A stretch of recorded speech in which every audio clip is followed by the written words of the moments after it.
படிப்பு தான் நம்ம இந்திய நாட்டு படிப்பு. இவைகளை பலவாறாக மாற்றி படிப்பு என்னும் நிலையை பாதக செயலாக்கிட்டாங்க. எவ்வளவு பேர் வீட்டில் நிறைய கஷ்டப்பட்டு படிக்க வச்சு ரொம்ப சிரமம், பல குடும்பங்கள் கஷ்டப்படுது. அதனால அந்த கல்வி எல்லாம் சாதாரண கல்வி. அந்த கல்வியில யாரோ 100 பேரை படிக்கிறவங்கல்ல ஒரு 20 பேருக்கு வேலை கிடைக்குது, பாக்கி 80 பேருக்கு வேலை கிடைக்கல. அவன் தொழில் பண்றான், இல்லாட்டி போனா ரொம்ப ரொம்ப கஷ்டப்படுறாங்க. சாதாரண SSLC படிச்சவன் 50,000 சம்பளம் வாங்கிட்டு இருக்கான். இவன் இன்ஜினியர் படிச்சவன் தஞ்சாவூர்ல இருந்து மெட்ராஸ்ல 6,500 ரூபாய் சம்பளம் வாங்குறான், இன்ஜினியர் படிப்பு படிச்சுட்டு. அப்ப இதுக்கு என்ன பண்றது? எனவே அந்த படிப்பு நமக்கு படிப்பு அல்ல. ஆனா அந்த படிப்பு புறப்படிப்பையும் படிச்சுக்கணும், ஆனால் சாகாத படிப்பை படிச்சுக்கணும். இதுதான் சாகாத கல்வி, தான் சன்மார்க்க கல்வி.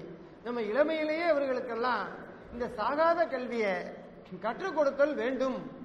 இந்த சாகாத கல்வியை கற்றுக் கொடுக்கும் பொழுது நாமளும் நல்லா இருக்கலாம், நம்ம சந்ததியினர்களும் எல்லாருமே நல்லா இருக்கலாம். அப்துல் கலாமும் முகமதியமும் என இப்ப நம்ம நாடு இந்துக்கள் அதிகமானோர் இருக்காங்க, முகமதியர்கள் சிறுபான்மையினரா இருக்காங்க, இன்னும் மற்றவர்களும் சிறுபான்மையினரா இருக்காங்க. அந்த முகமதிய நிலையில இருந்தும் அவர் சுத்த சைவம். யாரு? அப்துல் கலாம். அவர் இந்த சுத்த நிலையில சுத்த சைவமாக இருந்ததன் காரணமாகத்தான் அவர் அந்த கண்ணுக்கு தெரியாத அணுவை கண்டுபிடிச்சு அதை எந்த நேரத்தில் வெடிக்கணும் என்பதையும் கண்டுபிடிச்சு, இப்ப சொன்ன இராப்பகல் அற்ற இடம், அந்த வெண்ணிலா பாட்டு வரும், இராப்பகல் எல்லா இடத்தே நானும் வர வேண்டுகின்றேன் வெண்ணிலாவே. அந்த ராப்பகல் அற்ற இடம், அந்த விடியற் காலம் 3 to 4:30, அப்ப அதுக்கு இடையில ஒரு நேரம் இருக்குங்க. அந்த ஒரு நொடியில எல்லாம் அப்படி அப்படியே ஸ்தம்பிச்சு போய் நிற்கும், அதுல எதுவும் நடக்காது. அதை அறிந்து என இந்த சைவ அறிவினாலே அவர் அது மாதிரி நுண்ணிய அறிவை கைப்பிடித்துக் கொண்டு அந்த அணுவை தயாரிச்சு அந்த பேரின்ப நிலையை அடைஞ்சிருக்கிறாரு. இதே ஒரு சாதாரண மக்கள் அடைய முடியாதுங்க. அவர் கிளாஸ் மக்களுக்கெல்லாம் என்ன, பிள்ளைகளுக்கெல்லாம் என்ன சொல்றாருன்னா, சைவம்னா பால் மோர் தயிர் வெண்ணெய் சாப்பிட்டாக்கா அது சுத்த சைவம் கிடையாது.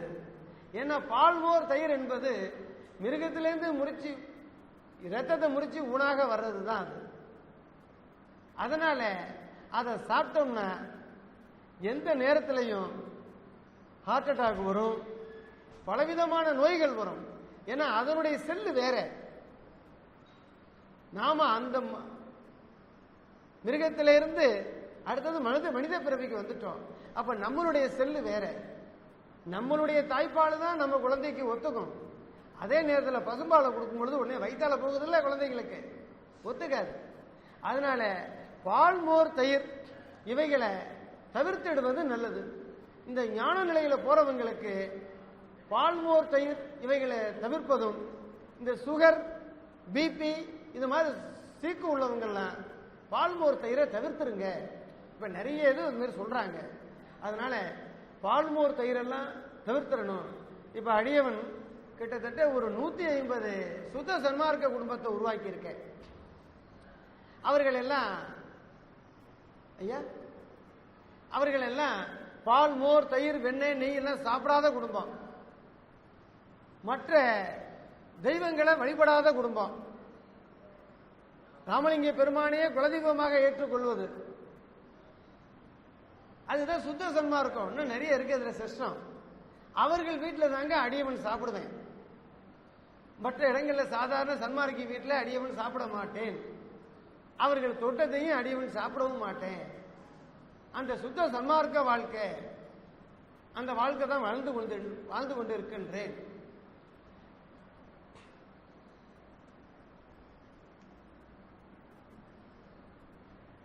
இந்த சுத்த வாழ்க்கைக்கு பசுவும் பசும்புல்லும் நாயும் நரவலும். அந்த பசுமாடு என்ன பண்ணும், ரோட்ல போற பசுவை நீங்க கல்லால எடுத்து அடிச்சீங்கன்னா இப்படி திரும்பி பார்க்கும், பார்த்துட்டு அது பாட்டுக்கும் போயிடும், யாரையும் துன்புறுத்தாது. ஆனா அதே ஒரு நேரத்தில் நாயை கல்லால் அடிச்சீங்கன்னா அது உடனே கடிக்காம விடாது. என்ன, நாய் சாப்பிடுற உணவோ எலும்பு கடிக்குது, பசுவோ புல்லு சாப்பிடுது, பசு புல்ல சாப்பிடுது. அதனால தான் இந்த நம்ம நாட்டில் இந்த ஜாதி பிரிச்சு வச்சிருக்காங்க. அப்படின்னா ஜாதி பிரிச்சத்துல 2 வகை இருக்கு. ஒன்னு மக்களை அடிமைப்படுத்துவது, கீழோன் மேலோன்னு. மற்றொன்று நன்மைக்கும் சில கதைகள் இருக்கு. எப்படியான, யார் யார் அசைவம் இல்லாத பரம்பரை சைவமாக வந்து கொண்டு இருக்கின்றார்களோ, நீங்க அவங்க வீட்டு பிள்ளை எல்லாம் பாருங்க. கிளாஸ்ல 40 பிள்ளை இருந்துச்சுன்னா சைவ குடும்பத்தில் உள்ள பிள்ளை ஒரு 10 பிள்ளை இருந்துச்சுன்னா 10 ஃபர்ஸ்ட் கிளாஸ் மார்க் எடுக்கும். அது எல்லாமே நல்ல அறிவா இருக்கும், எதுவா இருந்தாலும் சூப்பரா இருக்கும். அது அதே அசைவம் சாப்பிடக்கூடிய குழந்தைகளும் அங்க படிக்குது. அவர்கள்லாம் இந்த நிலைக்கு வர முடியல. அதனால தான் அவர்கள் என்ன பண்ணியிருக்கான், இதெல்லாம் நல்ல அறிவு உள்ள மார்க்கத்தில் உள்ளவங்க, அவங்கள ஃபார்வேர்டுன்னு போடு, இவனை பேக்வேர்டுன்னு போடு. அவன் எப்படியா இருந்தாலும் பேனா அறிவை கொண்டு பிழைச்சுக்குவான், இவன் பிழைக்க மாட்டான், இவன் பண்ணியும் மற்ற இனங்களையும் சாப்பிட்டுட்டு பாலா போயிட்டு தான் இருப்பான் அப்படிங்கிறதுனால இனம் பிரித்து விட்டார்கள் இதெல்லாம். அதனால நாம பசுவை போன்று வாழுதல் வேண்டும். அவங்களுக்கு சாந்தம் இருக்கும், கோபம் வராதுங்க. அவர்கள் ஒரு நல்ல அறிவுடனே இருப்பார்கள், எப்பொழுதும் சிந்தித்த வண்ணம் இருப்பாங்க. உடனுக்குடன் அவர்களுக்கு எல்லா தகவலும் கிடைக்கும். குயிக்கா எந்த இதுக்கும் பதில் சொல்லிடுவாங்க சைவத்தில் உள்ளவர்கள். 8ம் 2ம் எண்கோண வடிவு. 8ம் 2ம் சொல்லியிருக்காங்க ஐயா. அந்த 8ம் 2ம் பத்தி யாராவது தெரிஞ்சவங்க சொல்றதுனால சொல்லுங்க. யாராவது தெரியும்னா சொல்லுங்க, கை தூக்குங்க. ஐயா சொல்றீங்களா? 8ம் 2ம் அப்படின்னா அதுக்கு அடுத்தது எண்கோண வடிவு. அதையும் சொல்லிடுறேன் அடியவன், நீங்க தெரிந்து கொள்ளலாம். எண்ஜான் உடம்புக்கு சிரசே பிரதானம். அப்போ அவரவர் கையாலே ஒவ்வொரு மனிதனையும் அளந்து பார்த்தீங்கன்னா 8 ஜான் தான். எண்ஜான் உடம்பு தான், 8 ஜான் அவங்கவுங்க கையால. இது 8. 8க்கு மேல 2. இந்த சிரசுக்கு மேல 2 ஜான். 2 ஜானுக்கு மேல அந்த பரஞ்சோதி அலைகள் வீசிக்கொண்டு இருக்குது. ஜோதி ஜோதி ஜோதி சுயம். ஒரு தாய் தந்தையர்கள் வழி மூலமாக பிறக்கப்பட்டது சுயஞ்சோதியான மனிதன். மற்ற மிருகங்கள் எல்லாம் அதுவும் ஜோதிதானேன்னு கேட்காதீங்க. அவர்கள் அறிவு 5 அறிவு தான், இவர்களுக்கு 6 அறிவு 7 அறிவு ஜோதியாகக்கூடிய அறிவு மனிதனுக்கு உண்டு. அப்ப 8 மனித உடம்பு, 2 இந்த தலைக்கு மேலே 2 ஜானுக்கு மேல அந்த அருட்பெருஞ்சோதியுடைய அளவிட முடியாத பெருஞ்சோதி, அருட்பெருஞ்சோதி, அதனுடைய அருள் அலைகள் இது மேலே சுத்திக்கிட்டு இருக்கு. அப்போ 8ம் 2ம் எனக்கு சுட்டி காட்டியேன்னு சொல்லி ஒளிவில் ஒடுக்கத்தில் வருவார் ஐயா.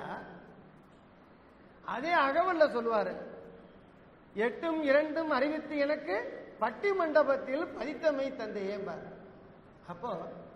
அப்போ சுட்டி காட்டப்படுகிறது என்றால் அப்ப ஏதோ ஒரு இது சுட்டி காட்டப்படுகிறது, ஒரு விதமான இதை தானே இருக்கணும். அப்போ இந்த எண்ஜான் உடம்பு 8 ஜான் உடம்பு கொண்ட மனிதன் நமக்கு மேல உள்ள அந்த பரநிலை பரசிவத்தை, அந்த அருட்பெரும் ஜோதியை எப்படி அடைவது என்பது இதனால் வரையிலும் யாரும் சொல்லல. ஆனா ஐயாவுடைய எழுதாத ஏடகத்தை படிக்கின்றவர்கள் அதை சொல்ல முடியும். யார் யாரோ 8:2 எழுதியிருக்கிறாங்க, அது அந்த அளவுக்கெல்லாம் ஒப்புதல் முடியலைங்க. இப்போ எந்த கோவில்களில் நீங்க சாமி கும்பிட்டீங்கன்னாலும் இப்படி கும்பிடாதீங்க, இது வேஸ்ட், இப்படி கும்பிடுங்க, இப்படித்தான் கும்பிடுதல் வேண்டும். இதுதான் பத்மாசனம் பெற்றவன் மனிதன் மட்டுமே மேல் நோக்கி வளர்பவன். மனிதன் தான் ஜோதி. நீங்க ஒரு தீக்குச்சி எடுத்து கொளுத்துறீங்க, அது எந்த பக்கம் எரியுது? மேல் நோக்கி தான் எரியுது. தீபத்தை ஏற்றி வைக்கிறீங்க, மேல் நோக்கி தான் எரியுது. அதுதான் மனிதன். மனிதனே இறைவனானவன். மனிதனே நம்ம அருட்பெருஞ்சோதி ராமலிங்க பெருமான் அருட்ஜோதி ஆகிவிட்டார்கள். எனவே இப்படி கும்பிடும் பொழுது இந்த 2 ஜானுக்கு மேலே இந்த கை போகுது இல்லையா, இப்படி போகும் பொழுது நமக்கு மேலே இந்த அருள் அலைகள் இருக்கும். அருள் அலைகள், அருட்பெருஞ்சோதி அலைகள். எல்லாரும் சொல்லுவாங்க, அவன் மேல போயிட்டான், மேல உள்ளவன் பார்த்துக்குவான், மேல உள்ளவன் பார்த்துக்கிட்டு தானே இருக்கான் அப்படிம்பாங்க. ஆனா மேல உள்ளவன் எங்க இருக்கான்? அவன் வெகு தூரத்துல இருக்கான், அவனை பிடிக்க முடியாது. இல்ல, அதுதான் நம்ம சன்மார்க்கம் காட்டக்கூடிய வழி, ஈஸியா பிடிக்கக்கூடிய வழி. இப்படி கும்பிடும் பொழுது இந்த கை விரல்கள் எல்லாமே ஆண்டனா, இந்த பிங்கர்ஸ் எல்லாம் ஆண்டனா. இதன் மூலமாக அந்த அருள் அலைகளை தொடும். நம்ம எங்க உட்கார்ந்தாலும் சரிதான், ரோட்ல உட்கார்ந்தாலும் சரி, இங்க உட்கார்ந்தாலும் சரி, நம்ம சுத்தி ஒரு விதமான ஒளிவட்டம் இருக்கு, அந்த அருட்பெருஞ்சோதி ஒளிவட்டம் இருக்கு. அதை அடைவது இப்படிதான். இப்படி கும்பிடும் பொழுது இந்த ஆண்டனா மூலமாக நமக்கு இந்த ஆன்மாவில் அந்த ஒளி இறங்கிடுது, அந்த அலைகள் இறங்கிடுது. 8ம் 2ம் எனக்கு சுட்டி காட்டியே தெய்வத்தை இப்படிதான் வணங்கணும். இது நமக்கு மிகப்பெரிய ஒரு உத்தம நிலை. யாரும் இப்படி வணங்காதீங்க, இந்த தெய்வத்தை வணங்குனீங்கனாலும் சரிதான், இப்படி வணங்க வேண்டாம். இது தன்னையே தான் வணங்கிக் கொள்வது. தன்னுள் உள்ள ஆன்மா என்னும் அருட்பெரும் ஜோதிய இந்த சிற்சபாநாதனை, இந்த சித்து பிளஸ் அம்பரத்தில் உள்ள சிதம்பரநாதனை, இது உள்ள நடராஜனை இப்படித்தான் வணங்குதல் வேண்டும். இப்படி வணங்கினால் நமக்கு எல்லாமே செயல்கூடும் என்பது சத்திய கூறு. எனவே அந்த மாதிரி சாமி கும்பிடுங்க. மற்றொன்று எண்கோண வடிவு.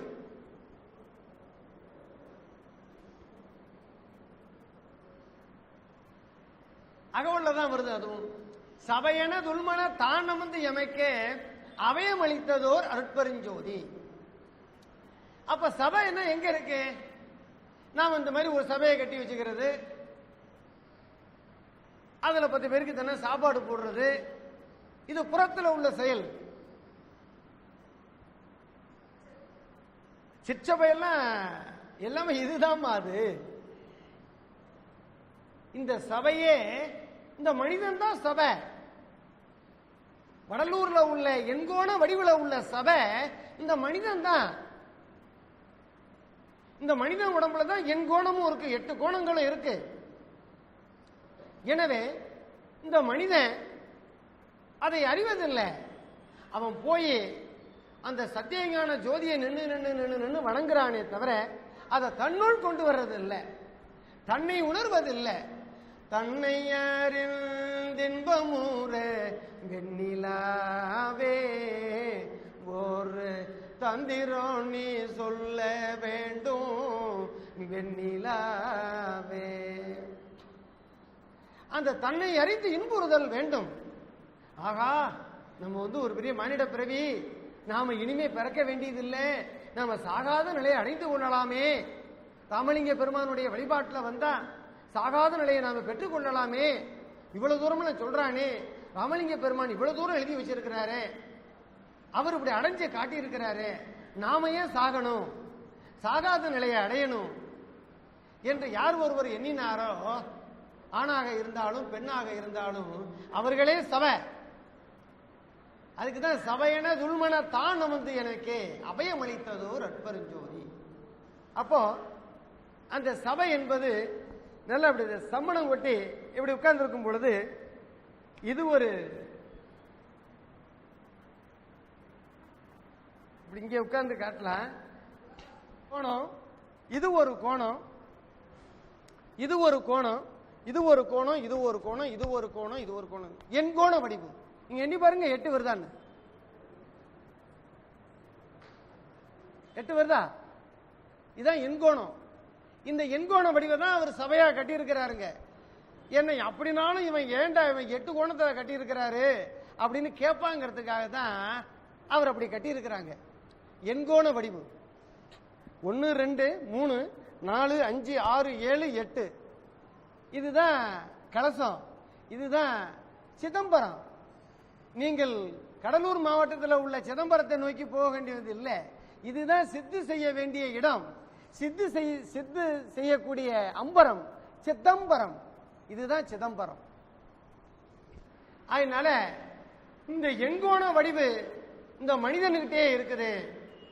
அந்த எண்கோண வடிவில் ஆங்காங்கே சில துவாரங்கள் இருக்கும். அது அங்க இந்த சபையில செஞ்சு காட்டியிருக்காங்க. நீங்க அதெல்லாம் பார்க்கலாம். அப்புறம் மற்றொன்று, நீங்க ராமலிங்க பெருமான் மீது அதிக பற்றுடையவர்களாக இருந்தால் அந்த சொன்னல அமுத உடல் ஞான உடல்னு சொன்ன பாருங்க, அந்த அலைகளை இழுத்துக் கொள்ளலாம். எங்கன்னு கேட்டீங்கன்னா, வடலூர் சத்தியஞான சபையில வலது பக்கமாக சுத்தி வரும் பொழுது கீழே ஒரு ஓட்டை இருக்கும். அந்த ஓட்டையில ஒரு ஒரு இரும்பு வலை வச்சு அடைச்சிருப்பாங்க. அதுக்குள்ள முகத்தை வச்சு சாதாரணமா அப்படின்னு இழுத்து இழுத்து மூச்ச ஒரு 4-5 தடவை இழுத்து இழுத்து இழுத்து விடுங்க. ஏன்னு கேட்டீங்கன்னா, அமுத அலைகளாக ஐயா அங்க இருக்கின்றார்கள். அந்த அமுத காற்றை நீங்க பருகி உள்ள இழுத்து 4-5 தடவை இழுத்து இழுத்து இழுத்து விட்டீங்கன்னா, அந்த அமுத காற்றானது அந்த அமுத அலைகளானது உங்க உடம்புக்குள்ள போயிடுச்சுன்னா பிணிகள் எல்லாம் நீங்கும். நரை மூப்பு நன்னா வகை தரும் உடைய பெருஞ்சீர் உடைய நன் மருந்தாக அமையும். அது யாரும் இதுவரையில் அந்த அனுபவத்தை பெற்றிருக்க மாட்டாங்க. நீங்க போனீங்கன்னா அதை செய்து பாருங்க, பேரின்பமா இருக்கும். ஆக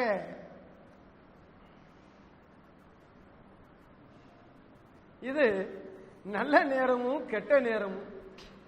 இப்போ நம்ம நாடு தமிழ்நாடு தென்னாடுடைய சிவனே போற்றினா, இப்போ நம்ம தமிழ்நாடு சிதையுண்டு கிடக்கின்றது.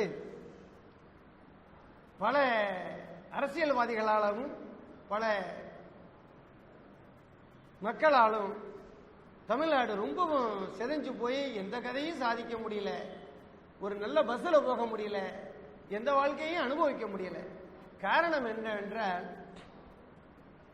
நல்ல நேரம் கெட்ட நேரம்லாம் பார்த்துட்டு இருக்க கூடாதுங்க.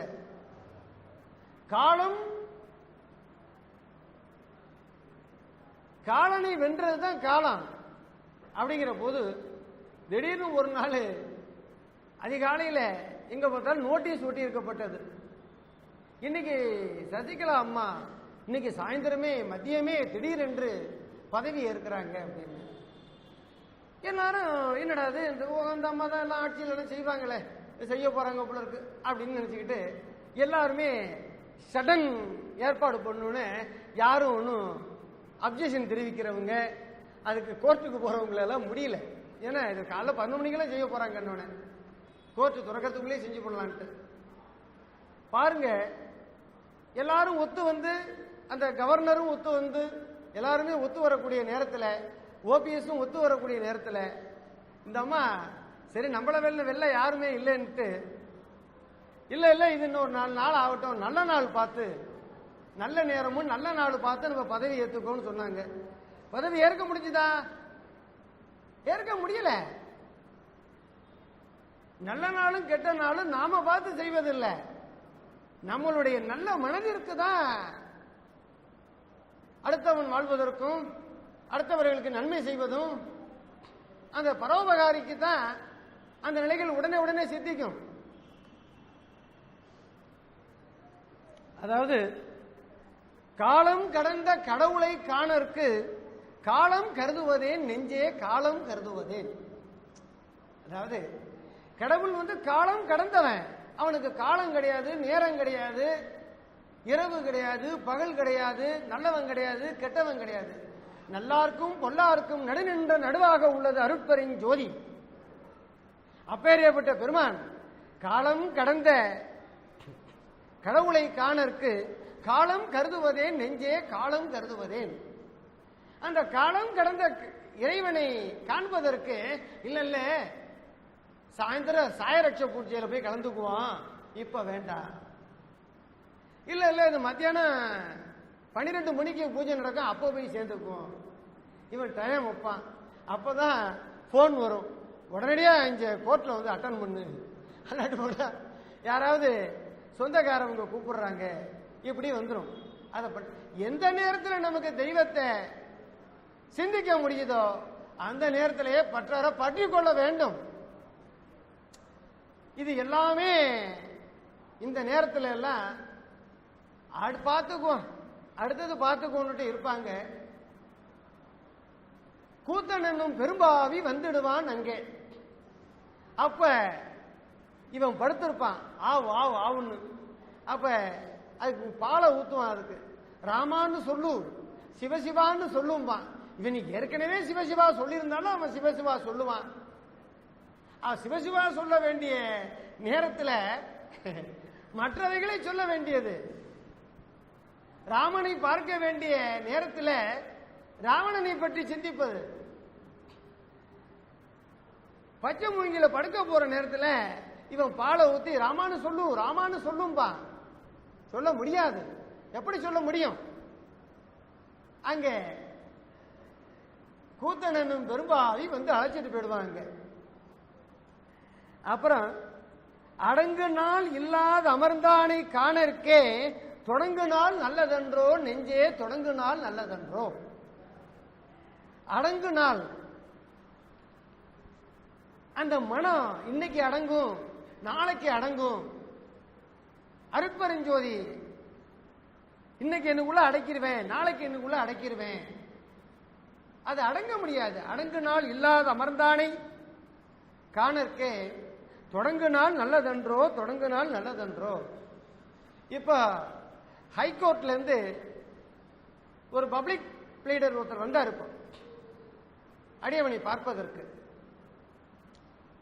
அவர் அசைவமாக உள்ளவர். ஒரு அன்பர் கூப்பிட்டிருந்தாரு, அவர் வந்திருந்தாரு. அவருக்கு உடல் நலம் ரொம்ப முடியல. அப்ப இந்த மாதிரி எங்க ஒருத்தன் வந்திருக்கிறான், சொற்பொழிவு பண்றான்னு சொல்லி யாரோ சொல்லி அவங்க வந்திருக்கிறாங்க. அவர் பார்த்தாரு, பேசினார். உடனே சரி, ஒரு நீதித்துறையில் உள்ளவராச்சே, நல்ல நீதி கெட்ட நீதி வழங்கினாரோ என்னமோ, அது இறைவனுக்கு தெரியும். இவ்வளவு தூரம் வந்துட்டாரேன்னு அவரை அழைச்சிட்டு போய் பெருமானுடைய மகா தீபத்துக்கிட்ட தீப ஆராதனை செய்து அவருக்கு கொடுத்து திருநீர் கையில கொடுத்து சொன்னேன், ஐயா நீங்க சைவமாக மாறிட்டீங்கன்னா இந்த துன்பம் வராது, இந்த துன்பத்தை தொலைச்சுக்கலாம். அருட்பெருஞ்சோதி என்ன அறிவுல நீங்க உள்ளே புகுந்து கொள்ளலாம். அதனால இப்பொழுதே நீங்க சத்தியம் செய்யுங்க, இந்த தீபத்தின் மீது நீங்க சத்தியம் பண்ணுங்க, நான் இனிமே அசைவம் சாப்பிட மாட்டேன், இது சத்தியம் அப்படின்னு சொல்லுங்க ஐயா. நிச்சயம் இன்று முதல் உங்களுக்கு உடம்பு நல்லா இருக்கும், இது பெருமான் மீது சத்தியம்னு. அவர் என்ன பண்ணிவிட்டாரு, ஐயா என்ன மன்னிக்கணும், எங்க வீட்டில் விருந்தாளிகள் வந்திருக்குதான், அதற்காக அவர்களுக்கு அசைவ சமையல் ஆயிருக்குதான். அதனால இதை நான் இங்க சத்தியம் பண்ணிட்டு போய் நான் எங்க எப்படி அங்க போறது? எப்படி அடங்கு நாள் இல்லாத அமர்ந்தானே காணற்கே தொடங்கு நாள் நல்லதன்றோ. இன்னைக்கு கிடைச்சிருக்கு, அது எப்பேற்பட்ட சன்னதி, இந்த சன்னதி எம்பெருமான் ஜோதியை கண்ட கண்ணாடி உள்ள சன்னதி. ஐயா தினகாலமும் பாடல் பாடி பணிகின்ற சன்னதி தானே, அப்பேரியப்பட்ட சன்னதி. இங்க சத்தியம் பண்ணி பெருமானிடம் சரணாகதி அடைஞ்சாக்கா அந்த வக்கீலுக்கு ஒண்ணுமே பண்ணாது. நிச்சயம் இது மாதிரி பல நூறு பேரை சத்தியம் வாங்கி அவங்களெல்லாம் காப்பாத்திருக்கேன். இது சத்தியம், இது ராமலிங்கம், இது சத்தியம். அந்த இதுல தான் கருணையோட சொன்னேன். அவர் மாட்டேன் என்று சொல்லிவிட்டார். அப்ப அதுக்கு என்ன பாக்குறாரு, அவருக்கு நல்ல நாள் பாக்குறாரு. அது நல்ல நாள் ஆகாது, நல்ல நாள் கிடைக்காது.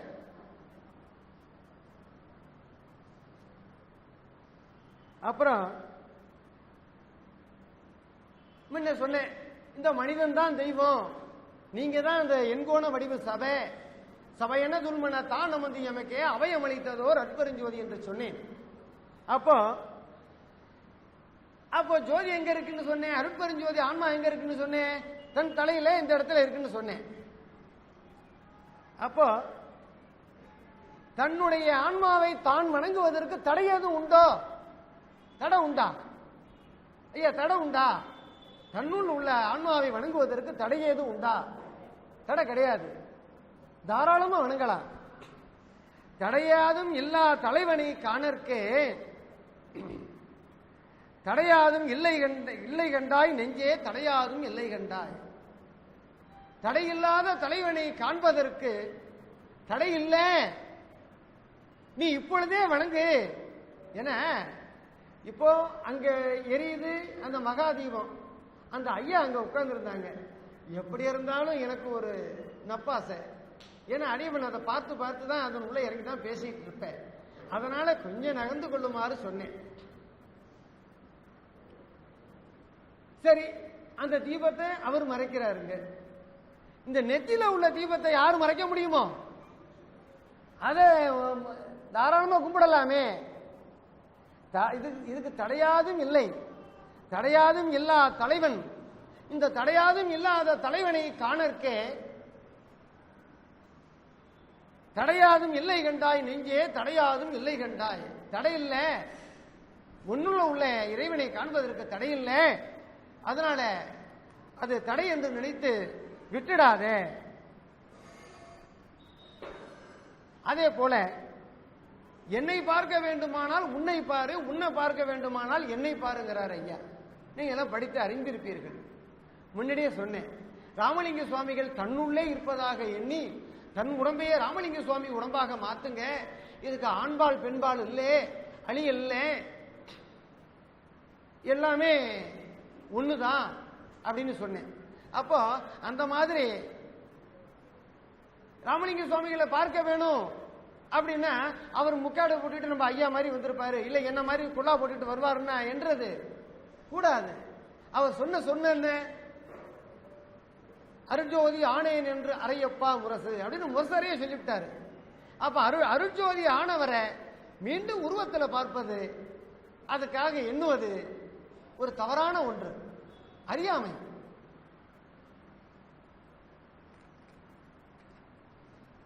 இது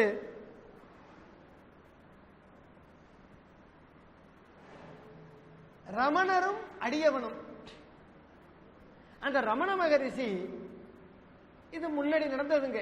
என்ன, உங்களுக்கு என்னுடைய அனுபவத்தை சொல்ல வரேன். இது ஒரு 27 ஆண்டுகளுக்கு முன்னாடி நடந்தது. ரமணரை எனக்கு பிடிக்கும், ஆனா ரமணரை எனக்கு தெரியாது. எப்படி பாருங்க விந்தை, எனக்கு என் வாழ்க்கையெல்லாம் அப்படிதான் இருக்கும். ரமணரை எனக்கு பிடிக்குது, ஆனா ரமணரை எனக்கு தெரியாது. ரமணருடைய போட்டோவை நான் பார்த்தது இல்லை, ரமணருடைய உருவத்தை அடியவன் பார்த்தது இல்லை. இப்படி இருக்க அடியவனுடைய நண்பர் ஒருவர் ஒரு சுயவர ஆபீஸ் வச்சு நடத்துவார். அந்த ஆபீஸ்ல அடியவனை உட்கார வச்சுட்டு இவர் திருச்சிக்கு போயிட்டார். நான் வர்ற வரையிலும் உட்கார்ந்துருங்க நண்பரே அப்படின்ட்டு எனக்கு டீ வடையெல்லாம் வாங்கி எல்லாம் கொடுத்துட்டு இந்த மாதிரி ஒரு சேரை போட்டு உட்கார வச்சுட்டு என்ன போயிட்டார். அப்ப சைடுல ஒரு பெஞ்சு ஒன்று கிடந்தது. நான் அடியவன் நல்லா விழித்த நிலையில தான் இருக்கேன். இந்த விழித்த நிலையில இருக்கும் பொழுதே இப்படி உட்கார்ந்துட்டு இருக்கேன். என்னை அறியாது எப்படித்தான் போய் அந்த பக்கத்துல அந்த பெஞ்சில உட்கார்ந்தேன்னு தெரியலைங்க. அந்த பெஞ்சில் ஒரு வயதான ஒரு பெரியவர், வயதான பெரியவர்னா சட்டை எல்லாம் இல்லை, இந்த எலும்பு ரமணருக்கு எப்பொழுது இந்த எலும்பெல்லாம் வெளியே தெரியும், பார்த்துருக்கீங்களா? இந்த எலும்பு வெளியே தெரியும். அந்த அந்த அந்த வயசான பெரியவர் என்ன அப்படியே அணைக்கிறாருங்க. இப்படி அணைக்கும் பொழுது என்னுடைய மூக்கு, இந்த எலும்பானது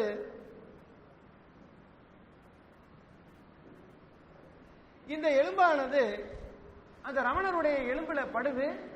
அந்த உணர்வுகள் எனக்கு நல்லாவே தெரியுது. இல்ல தெரியும், நல்லாவே தெரியுதுங்க. அந்த உணர்வுகள் எனக்கு நல்லாவே தெரியுது. அடியவன் கொஞ்ச நாளைக்கெல்லாம் எழுந்து பார்த்துட்டு, என்ன இது, ஏதோ ஒரு வயசானவர் வந்தாரு, நம்மள அப்படி அணைச்சிட்டு போறாரு அப்படின்னு பார்க்கின்றேன். அப்படி பார்க்கும் பொழுது எனக்கு எதிரே இந்த வயசானவருடைய போட்டோ அங்க இருக்கு. ஆனா அந்த தினகாலம் நண்பருடைய ஆபீஸுக்கு போறேனே தவிர அந்த போட்டோ யாருன்னு எனக்கு தெரியலைங்க. அதை கேட்டுக்கொள்வதற்கான அந்த அறிவு எனக்கு அப்ப இல்லை. அப்ப என் நண்பர் வந்துட்டாரு ஒரு அரை மணி நேரம் கழிச்சு.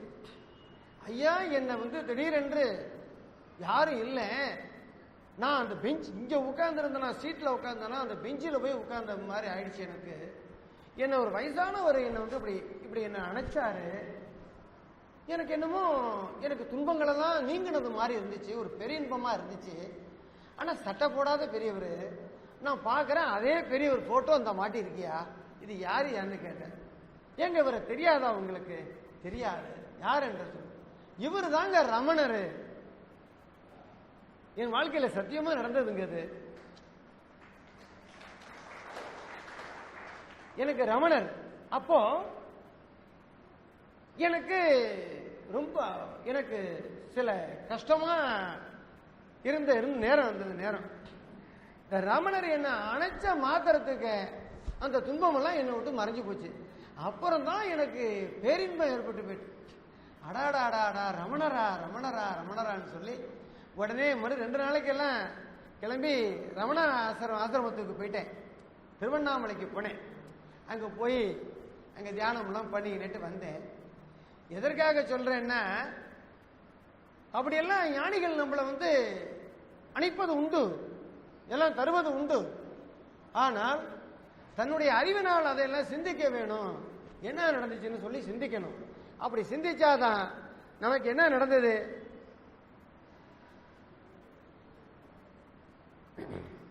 நம்மளுடைய உடம்புல என்ன பண்ணுது இப்படிங்கிறதெல்லாம் தெரிந்து கொள்ளலாம், இறைவனை உணர்ந்து கொள்ளலாம். அப்புறம் மற்றொன்று, ராமலிங்க பெருமான் இறந்தவரை எரிக்க கூடாது, புதைக்கணும்னு சொல்றாரு. அதற்கு ஏதேனும் முற்று பெற்ற கருத்து இருந்தா நீங்க சொல்லுங்க, அடுத்தது நான் சொல்றேன். இது இருக்குங்களா? யாராவது அறிஞ்சிருந்தா சொல்லுங்க. வெட்கப்படாதீங்க, சபையில பேசுறது தான் நல்லது. சத்தி விசாரம் எல்லோரும் எடுத்துக்குவாங்க. ஐயா, நான் மட்டும் எடுத்துக்கொள்வது இல்லையா? ஐயா சொல்லுங்க ஐயா, தெரியுமா? சொல்லுங்க ஐயா.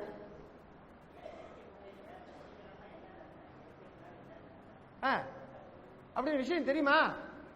தெரியாதா? சரி ஐயா சொல்றேன். சரி, ஐயாவுடைய கேள்விக்காக சொல்றேன்.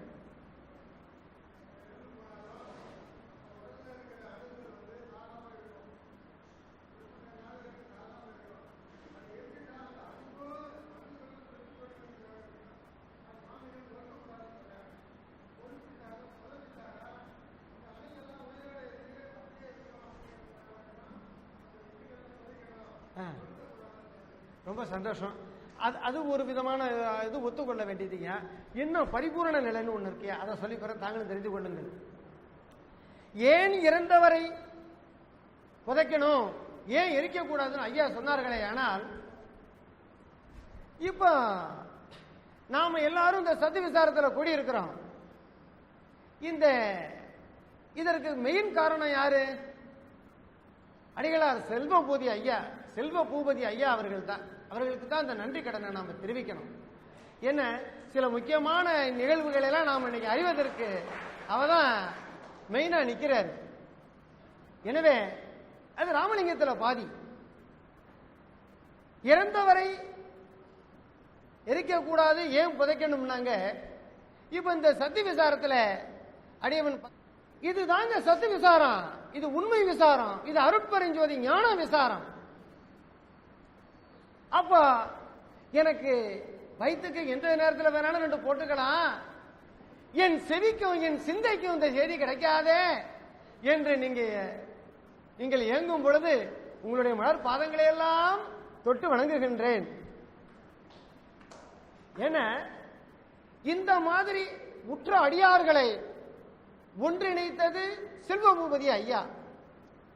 அப்ப இந்த உற்ற அடியவர்கள் எல்லாரும் இந்த ஆன்ம பதிவு இப்ப